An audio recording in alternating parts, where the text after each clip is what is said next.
Hello and welcome to another edition of Barca Fan Voice. Today I'm going to be looking forward to tonight's big game at Sevilla. I'll also be looking at the Champions League format in August, but first I have to mention the very sad news given yesterday by Juan Carlos Unzué, our ex-goalkeeper, our ex-goalkeeping coach and assistant manager to Luis Enrique, who announced sadly that he has ALS, which is amyotrophic lateral sclerosis, which is a neurodegenerative disease which affects the brain cells and the spinal cord. Now this must be a terrible blow for anyone and their family. But Unzué has shown great courage and a great example by his statement. It's obviously going to be a very tough battle for him now. We can only wish him all the best and hopefully they can find a cure for this horrible disease. But now let's take a look at tonight's game with Sevilla. Real Madrid's victory last night over Valencia means that Barca's lead at the top of the table is still at just 2 points, so it really is a must-win game for Barca. Barca will be without the injured Sergio Roberto, Frankie de Jong and Dembele, while Samuel Umtiti is suspended for the game. But let's first take a look at Sevilla. I have to say I really didn't like Julen Lopetegui when he left the Spanish national team just before the World Cup to take over a job at Real Madrid, which didn't last him very long. However, at Sevilla he's really showing he's a very modern manager with some very interesting ideas. Sevilla generally play a 4-3-3, but it's very adaptable. Their system can change 4-2-3-1, 4-4-2, according to the circumstances of the game. A possible lineup for tomorrow would see Thomas Vaclik in goal, a back four of Jesus Navas, Jules Koundé, Diego Carlos and Sergio Reguilón, a midfield three of Joan Jordan, Fernando and probably Eva Banega, but it could be Oliver Torres, it could be Gudeli, and up front we have Ocampos, Luke de Jong and our ex-player Munir. Now, as I said, Lopetegui is a modern coach. He seems to have taken many ideas from Pep Guardiola, from Jurgen Klopp.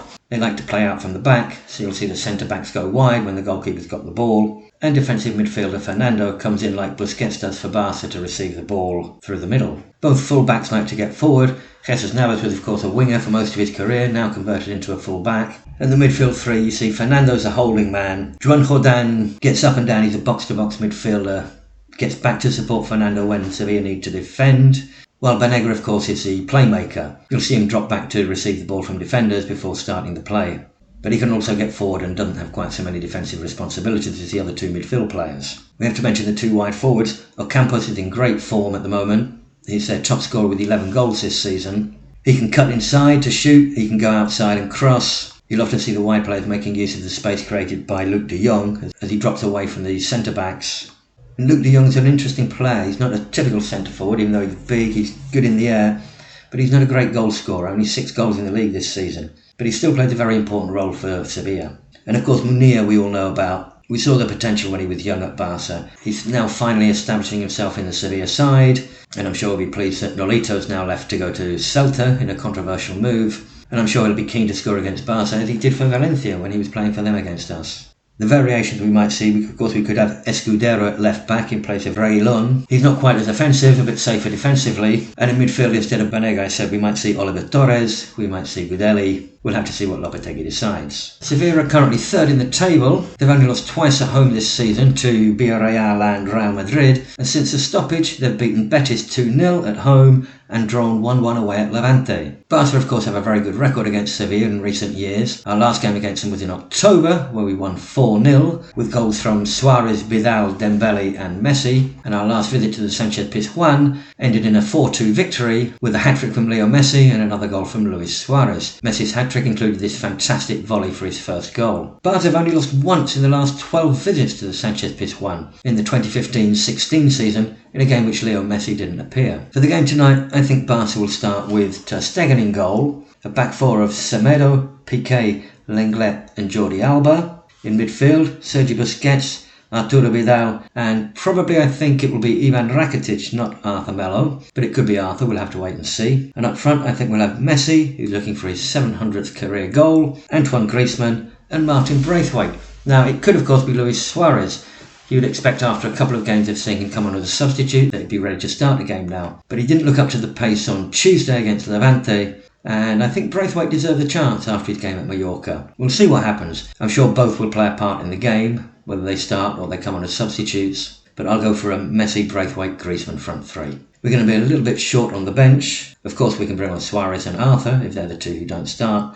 After that we're looking at the youngsters, Ricky Puig and Ansu Fati, and the defenders on the bench will probably be only Junior Firpo and Ronald Araujo. Apart from the youngsters Chumi and Kiki Saverio, who've come in to make up the 23-man squad. Of course, playing in Sevilla in the middle of June, you can expect it to be pretty hot, but we're quite fortunate the temperature should only be around about 21 or 22 degrees at the time of the game tonight. The maximum temperature for today is predicted at 31 degrees in Sevilla, and if you look at the chart here, you can see by Monday it's gone up 10 degrees to 41, so we're quite fortunate to be playing today. I have to say I'm worried about this one, partly because Sevilla look to be in good form, partly because Barca were pretty sluggish against Leganés, but I'm hoping we'll raise our game for this one and continue our winning ways. I'm sure there'll be goals, there always are in recent games with Sevilla. I'm going to go with the prediction of Sevilla 2, Barca 3. Finally for today, a quick word about the Champions League format. We've seen they've decided it's all going to be played in Lisbon, in Portugal, in August. First they have to have the return games of the remaining games of the last 16,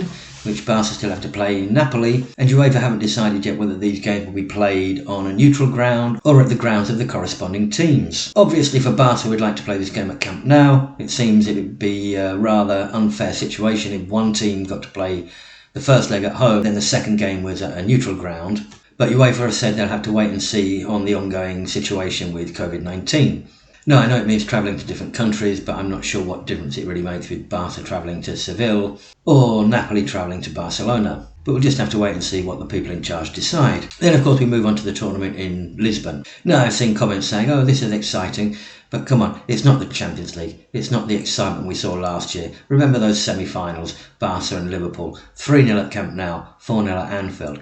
That means, the stadium really makes a difference. And playing on a neutral ground in Lisbon is going to be totally different. It's going to be like a summer tournament, perhaps, or an international tournament.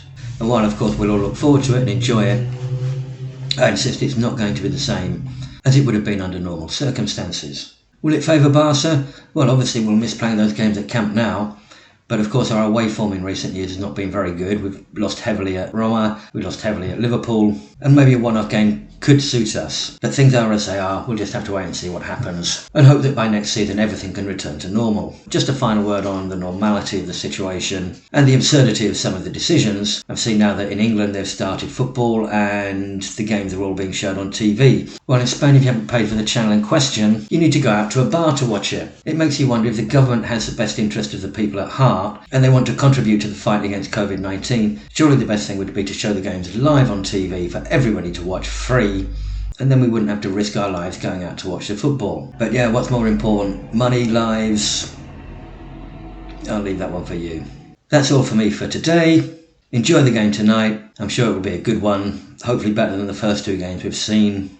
Enjoy your weekend. I'll be back on Monday with some more. Until then, Bis Barca. Bye for now.